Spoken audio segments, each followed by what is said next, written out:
গত শুক্রবার কলেজ স্ট্রিটে গিয়ে আমি বেশ কিছু বই সংগ্রহ করেছি। কিছু বই নিজের জন্য ছিল এবং তার মধ্যে থেকে আমার ভাই একটা মেসেজ আমাকে পাঠিয়েছিল যে বইগুলো না নিয়ে আমার বাড়ি ফেরা হবে না। তো সেই বইগুলোর প্রথমটাই যদি আপনারা দেখেন তাহলে হচ্ছে গিলগামেশের দেশের কথা, রজত পালের লেখা। বিভা প্রকাশনী থেকে প্রকাশিত হয় এই বইটা। গিলগামেশ কে? গিলগামেশ হচ্ছেন সুমেরীয় মহাকাব্যের নায়ক, অনেকটা আমাদের রামচন্দ্র বা অর্জুনের মতো। পৃথিবীর প্রাচীনতম লিখিত উপাদানে পাওয়া গেছে তার কাহিনী। তার দেশের কথা জানতে গেলে আসে ইউফ্রেটিস টাইগ্রিস অববাহিকায় গড়ে ওঠা সুমেরীয়, আক্কাদীয় বা অসিরীয় ইত্যাদি কয়েকটি সাম্রাজ্যের কথা। যারা জানেন যে এই সব সভ্যতাগুলো সব ছিল আমাদের হরপ্পা সভ্যতার সমকালীন সভ্যতা। তো বলছে কারা ছিলেন এদের দেবদেবী, কি ছিল তাদের পারস্পরিক সম্পর্ক, কে ইনান্না বা কে ইস্তার, সূর্য দেবতার নাম কি, চন্দ্র দেবতাই বা কে, কখন কোন ক্ষমতা দখলের জন্য এদের মধ্যে লড়াই। গিলগামেশের জীবনের যাত্রার মধ্যে দিয়ে গল্পের মাধ্যমে সমগ্র মেসোপটেমিয়ার মাইথোলজির এক টাইম ট্রাভেল। সময়ের সঙ্গে সঙ্গে কোন দেবতার উত্থান হলো, কারি বা পতন, কে ছিলেন মারু, অসুরি বা কে, টাওয়ার অব ব্যাবেল কোথায়, 4000 খ্রিস্টপূর্ব থেকে রোমান যুগ পর্যন্ত এক পৌরাণিক ও রাজনৈতিক ইতিহাসের আখ্যানমালা এই গ্রন্থ। মেসোপটেমিয়া সভ্যতা বা এই সমকালীন সভ্যতাগুলো নিয়ে আমার ভাইয়ের পড়ার এবং জানার বিশেষ একটা আগ্রহ আছে এবং তার জন্যই আমার মনে হয় এই বইটার কথাও বলেছে। এর আগে যখন বুক ফার্মের বইগুলো কিনতেও গিয়েছিল সেদিনও বলেছিল এই বইটা সংগ্রহ করবে গিলগামেশের দেশের কথা, কিন্তু সেদিনও করতে পারেনি সময়ের অভাবে। তো সেই জন্য আমাকে এটা আনতে বলেছিল, এটা নিয়ে এসেছি। আচ্ছা, মুদ্রিত মূল্যটা হয়তো বলা হলো না। মুদ্রিত মূল্য রয়েছে 244 টাকা। এর উপরে 20% অফ পেয়েছিলাম। এরপর ভাই আরো যে বইগুলোর কথা বলেছিল সেটা এই একটা বই, স্প্যানিশ সায়েন্স ফিকশন আগামীর 7 মুখ। আমার মনে হয় ব্যক্তিগতভাবে যে বাংলা সাহিত্যে এখন যে জায়গাগুলো নিয়ে প্রচুর কাজ করার জায়গা আছে বা বাংলা সাহিত্যে যে ভ্যাকুয়ামের জায়গা সেটা হচ্ছে সায়েন্স ফিকশন। তো এটা যদিও অনুবাদ বই, তাও অনুবাদও আসার দরকার। অনুবাদ সাহিত্য বাংলা সাহিত্যে ভীষণ কি বলবো একটা অবহেলিত ধারা বলতে পারি। তো অনুবাদ ভাষান্তর আলাদা, অনুবাদ সাহিত্য আলাদা। আশা করি এই অনুবাদটা সুন্দর অনুবাদই হবে। ভাষান্তর করেছেন, যদি এখানে ভাষান্তরই লেখা, সৌরভ ঘোষ ও রুমা সরকার দাস।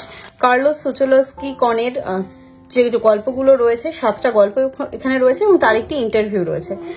স্প্যানিশ সায়েন্স ফিকশন, বিশ্ব সাহিত্যের সঙ্গে যারা পরিচিত হতে চান বলে উৎসর্গ পাতায় লেখা আছে। তো বিশ্ব সাহিত্যের সঙ্গে যদি পরিচিত হতে চান তাহলে অবশ্যই এটা পড়তে পারেন। এবং স্প্যানিশ যেহেতু পড়া সম্ভব না, ইংরেজি পড়ুন বা বাংলা ভালো হলে অবশ্যই বাংলায় পড়া ভালো। এর বইটার মুদ্রিত মূল্য যদি বলি 250 টাকা বইটির মুদ্রিত মূল্য, আর কল্প বিশ্ব পাবলিকেশন থেকে প্রকাশিত হয়েছে। এরপর যে বই দেখাবো সেটা হচ্ছে স্প্যানিশ ও ল্যাটিন আমেরিকা সায়েন্স ফিকশন সংকলন। এখানে আলাদা আলাদা 7 জন লেখকের লেখা রয়েছে। সম্পাদনায় রয়েছে কার্লোস সুচলস্কি কন ও দীপ ঘোষ। অনুবাদ করেছেন ঋত্বিক। আগামীর দৃশ্যপট বইয়ের নাম, বোঝাই যাচ্ছে এখানে দেখুন এই ছবিগুলো দেখে এটা খুব সুন্দরভাবে প্রচ্ছদটা জানান দিচ্ছে যেটা একটা সায়েন্স ফিকশনের বই। সেম এস আগেরটাও সেই একই ধারা বজায় রেখেছিল, তবে এটা পেপার ব্যাক বই এবং এটা হার্ড কভারের বই। বইটি প্রকাশ করেছে কল্পবিশ্ব। বাংলা সাহিত্যে আমি যেটা বলছিলাম যে জায়গাটা ফাঁকা কল্পবিজ্ঞান নিয়ে কাজ করার বা যেটা নিয়ে কম আলোচিত বা কম লেখাও হচ্ছে সেই জায়গাটা নিয়েই কাজ করছেন এই প্রকাশনী এবং সুন্দর কাজ করছে। বইটির মুদ্রিত মূল্য 300 টাকা। এটা হার্ড কভারের বই এবং যে আলাদা আলাদা 7টা গল্প এখানে রয়েছে সেটা হলো 9টা গল্প রয়েছে, আলাদা আলাদা লেখকের 9টা গল্প এবং সেইগুলোরই অনুবাদ করা হয়েছে। মোটামুটি খুব বেশি বড় বই না, 134 পাতায়। শেষে হয়তো সব লেখকের একটুখানি করে পরিচয় দেওয়া আছে। তো এই বইটা সায়েন্স ফিকশন যারা পড়তে ভালোবাসেন তারা অবশ্যই পড়তে পারে। তো এই 3টে বই গেল। এর পরের বইটা হচ্ছে লাল মিয়া ফকির সিরিজ 1 দিবাকর দাসের লেখা কালতন্ত্র। খুব আশ্চর্যভাবে এই বইটার কথা আমি কিছুদিন আগে বইটা কেনার আগে অবধি জানতাম না এবং বইটা কেনার সময় এই যে বুকলুক পাবলিকেশন যে আমি সার্চ করলাম, ভাই যেহেতু আমাকে পাঠিয়েছিল আমি ওখানে দাঁড়িয়ে কিনবো ভাবলাম এবং তারপর থেকেই ফেসবুকে আমি জানি না কেন শুধু কালতন্ত্র বইয়ের রিভিউ আমার চোখের সামনে আসছে, মানে গুগল নোজ এভরিথিং এরকম একটা ব্যাপার। 275 টাকা মুদ্রিত মূল্য। আচ্ছা, কি নিয়ে বইটা? ভাগ্যের ফেরে বাংলাদেশ কৃষি বিশ্ববিদ্যালয় থেকে পড়াশোনা করা 3 শিক্ষার্থী আধুনিক চাষি হতে চলে আসে গ্রামে। উত্তরবঙ্গের এই গ্রাম এখনো উত্তর আধুনিকতার ছোঁয়া পায়নি। স্মার্টফোন সবার হাতে আছে, তবে সেই স্মার্টফোনে অন্যের স্মার্টনেস দেখা আর নিজে স্মার্ট হওয়ার মধ্যে ঢের তফাৎ। আচ্ছা, আমি পুরোটা পড়ছি না। তন্ত্রের দুনিয়া, এখানে ফকিরি ও তন্ত্রের দুনিয়ায় কেবল তার পথ চলা শুরু হয়েছে। হঠাৎ করে সেই অঞ্চলে হারিয়ে যেতে থাকে 8 থেকে 10 বছরের বালকেরা। আমি জানি না আমার ভাইয়ের এতদিন পরে আবার সেই তন্ত্র মন্ত্র জাদু করার ইচ্ছা কেন হলো, হয়ে যায় মানুষের কখনো কখনো। লেখক পরিচিতিতে রয়েছে পেশাগত কারণে যন্ত্রের সাথে সখ্যতা রাখতে হলেও মন থেকে চেষ্টা করেন গল্পের সাথে সখ্যতা রাখতে। আচ্ছা, তো এই বইটা মনেই হচ্ছে, আপনারা এটা দেখেও বুঝতে পারছেন, এবং সেই তারনাথ তান্ত্রিক একটা হইচই বানিয়েছিল, অনেকটা সেই রকম একটা মুখ আমার এটা দেখে পার্সোনালি মনে হচ্ছে। প্রচ্ছদটাই বলে দিচ্ছে অতিলৌকিক অলৌকিক তন্ত্র, এই জ্বরের বই এটা, এই সমস্ত কিছু দেখতে, এবং প্রচ্ছদটা বেশ ইন্টারেস্টিং যারা এই টাইপের বই পড়তে চায়। আমার ভাই হঠাৎ করে আবার বহুদিন পরে কেন পড়তে চাইছে আমি জানি না। এর মাঝে আমি একটা বই দেখাচ্ছি যেটা কলেজ স্ট্রিট থেকে সংগ্রহ করা না, আমাদের এক সাবস্ক্রাইবার ভাই আমাদের জন্য পাঠিয়েছে এই বইটা। তো বেশ কিছুদিন আগে এসছে, যেহেতু ভিডিও করা হচ্ছিল না তাই এটাকে আনবক্সিং করা হয়নি। এটাকে দেখে নিই কি বই।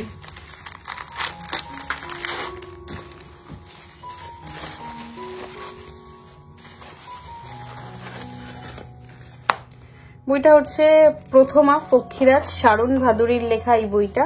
আচ্ছা, বইটা হচ্ছে একটি কাব্যগ্রন্থ। যারা আমাকে প্রথম থেকেই সাংস্কৃতিক জগতের বিষয়ে সবসময় আগ্রহ দিয়েছেন, ভালোবেসেছেন, তাদের দুজনকে। মুদ্রিত মূল্য 40 টাকা। কবিতা সংকলন, হ্যাঁ কবিতা সংকলন। আমি প্রায় বলতাম যে আমি কবিতা বুঝি না বোঝার চেষ্টাও করি না, কিন্তু হ্যাঁ এখনো আমি জীবনানন্দ দাশ বুঝি না, কিন্তু কবিতা পড়ার আমি আর ভাই দুজনেই চেষ্টা করছি। অবশ্যই আমি শারণের এই বইটা পড়বো এবং পড়ে আমি ওকে জানাবো কেমন লেগেছে। আপনারা যারা কবিতা ভালোবাসেন তারা অবশ্যই চাইলে সংগ্রহ করতে পারেন, মাত্র 40 টাকা মুদ্রিত মূল্য। বইটা কেনার অনলাইন লিঙ্ক আমরা দিয়ে দেবো, আপনারা চাইলে অবশ্যই সংগ্রহ করতে পারেন এই বইটা। নীরব আলো প্রকাশন থেকে প্রকাশিত হয়েছে। তো কবিতা যারা পড়তে ভালোবাসেন তারা পড়ুন, আমি অবশ্যই পড়ে শারণকে জানাবো। শারণ অনেক ধন্যবাদ ভাই এই বইটা আমাদের পাঠানোর জন্য। এরপরে আমি যে বইটা দেখাবো সেটা হচ্ছে গজেন্দ্র কুমার মিত্রের লেখা সাধুসঙ্গ। এই বইটা হয়তো আপনারা আগেও একবার দেখেছেন, বইমেলায় আমি এই বইটা এক বন্ধুর কাছ থেকে উপহার পেয়েছিলাম, এবং তারপর কি করে আমি জানি না বইটা আমি হারিয়ে ফেলেছি। মানে খুবই লজ্জার সঙ্গে এই কথা বলা উচিত আমার, এবং আমি সত্যি লজ্জিত। বইটা পড়া যখন আমি শুরু করেছিলাম, আমি এখান থেকে কয়েকটা গল্প পড়েছিলাম, এবং ইচ্ছামিত্র, পার্বতী, সাধু ও সাধক, বাঙালি তান্ত্রিক আমার চলছিল, এবং তার মধ্যেই বইটা কোথায় যেন হারিয়ে যায়। তারনাথ তান্ত্রিক পড়ার পর বহুদিন আমি এরকম স্বাদের কোনো বই খুঁজছিলাম যেখানে তন্ত্র ভীষণ বড় জায়গা জুড়ে থাকবে না, মানুষের জীবনযাত্রা, দর্শন থাকবে, এবং তার মধ্যে অলৌকিক অতিলৌকিক কিছু থাকবে। এরপরে আমি এর সন্ধানে অনেক বই পড়েছি, তার মধ্যে কিছু ভালো লেগেছে, কিছু ভালো লাগেনি, কিন্তু তারানাথের ফিল আমি আর কোথাও পাইনি। এতদিন পর তারানাথের ফিল আবার আমি যে বইটায় পেয়েছিলাম সেটা হচ্ছে গজেন্দ্র কুমার মিত্রের লেখা সাধুসঙ্গ। এর একটা কারণ এটা হতে পারে যে তারানাথ তান্ত্রিক সত্যিকারের একজন মানুষের আদলে বিভূতিভূষণ বন্দ্যোপাধ্যায় এবং তারাদাস বন্দ্যোপাধ্যায় লিখেছেন। তেমনি গজেন্দ্র কুমার মিত্র বাল্যকাল থেকে যে বিভিন্ন সাধু সন্ন্যাসীদের দেখেছেন, তাদের যে অভিজ্ঞতা, কাশী, হরিদ্বার, বৃন্দাবন, বিভিন্ন তীর্থক্ষেত্রে তাদের সঙ্গে মিশেছেন, তাদের কাছ থেকে যে কথাগুলো শুনেছেন, যে গল্পগুলো শুনেছেন, তারই ফলশ্রুতি হলো এই বই। অর্থাৎ লেখকের দাবি অনুযায়ী এই বইটা তার জীবনে দেখা সমস্ত সত্যি ঘটনা, বা যে ঘটনাগুলো আমরা হয়তো কোনো ব্যাখ্যা দিতে পারি না, সেগুলো নিয়ে লেখা। এই জন্যই এই বইটা আমার এত ভালো লাগছিল। এবং যে বন্ধু আমাকে বইটা আগে দিয়েছিল, আমি হারিয়ে ফেলেছিলাম, তিনি আমাকে আবার এই বইটা কিনে দিয়েছেন। মুদ্রিত মূল্য রয়েছে 300 টাকা। মিত্র এবং ঘোষ থেকে প্রকাশিত বই। আমি আগেও বলেছি, যারা তারনাথ তান্ত্রিক বা ওই জাতীয় গল্প পড়তে খুব ভালোবাসেন, যাদের ভালো লাগে এবং তারপরে আরো খুঁজে চলেছেন সেই স্বাদের বই, তাদের জন্য সাধুসঙ্গ অবশ্যই পড়ার মতো একটা বই, খুবই সুন্দর একটা বই। এরপর যে বইটা দেখাবো সেটা হচ্ছে শব্দের অন্তরালে। সম্পাদক রয়েছেন রাজদীপ ভট্টাচার্য। টাইমলাইন পত্রিকার নিবেদন। এই বইটার মুদ্রিত মূল্য রয়েছে 200 টাকা। এই বইটা মূলত অনুগল্প আর কবিতার সংকলন। এই যদি দেখেন তাহলে বেশ কিছু অনুগল্প রয়েছে, বেশ কিছু কবিতা রয়েছে, শেষের দিকে কিছু অনুগল্প রয়েছে। তো এই বইটা। এরপর যে বইটা দেখাবো একই সম্পাদক অর্থাৎ রাজদীপ ভট্টাচার্য এবং টাইমলাইন নিবেদনেরই পত্রিকার নিবেদনের শব্দের চুপকথা। এটাও আবার আরো একটা গল্প, মানে অনুগল্প এবং কবিতার সংকলন একই সঙ্গে রয়েছে, অনুগল্প এবং কবিতা।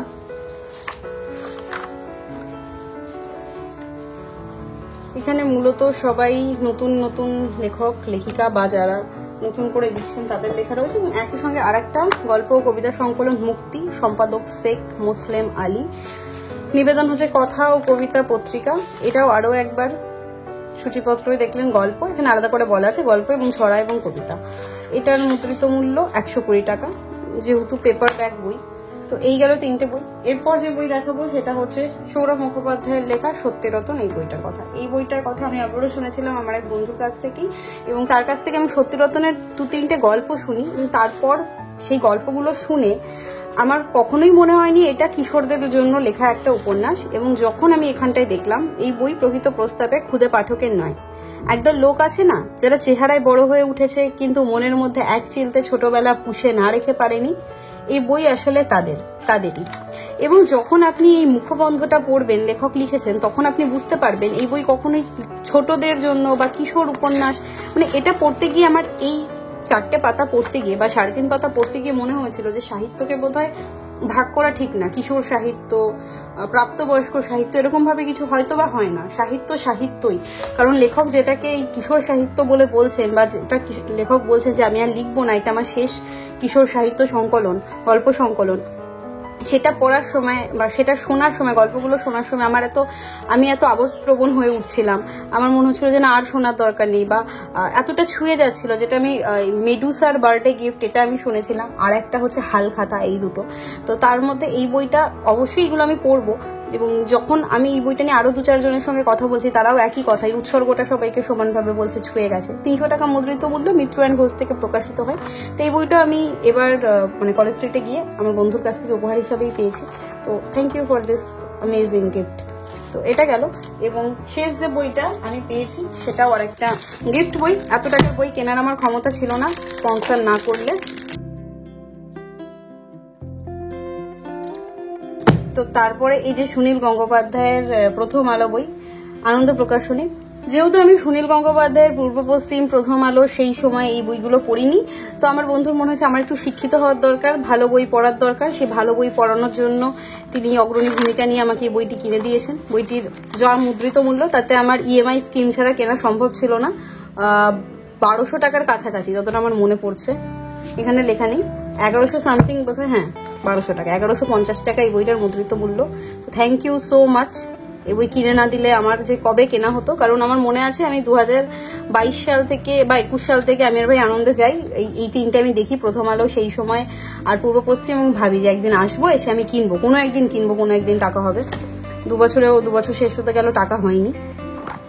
তো ফাইনালি অনেক বড় বই, আমি এই মুহূর্তে শুরু করার কথা ভাবতেও পারছি না। বইটা দেখাচ্ছি মোটামুটি 1200 পাতার কাছাকাছি, এবং তারপরে যে পরিমাণে ছোট ছোট লেখা দেখতেই পারছেন, এটা যদি বড় মানে নর্মাল ফন্টে, যেরকম আমরা যদি সত্যিরতনের মতো ফন্ট নিয়ে আসি, এরকম ফন্টে যদি লেখা হতো, এটা বোধহয় 2000 পাতা ছাড়িয়ে যেত, বা এখানে 1 পাতায় যত থাকে এটা 1 পাতায় যত আছে।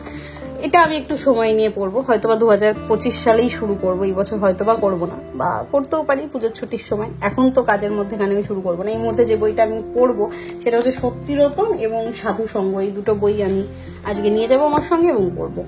তো এই ছিল আমাদের কলেজ স্ট্রিট থেকে যে বইগুলো সংগ্রহ করলাম, যেগুলো উপহার পেলাম, এবং যেগুলো বেসিক্যালি আমি ভাইয়ের জন্য কিনে আনলাম। তো এই ছিল এই বইগুলো।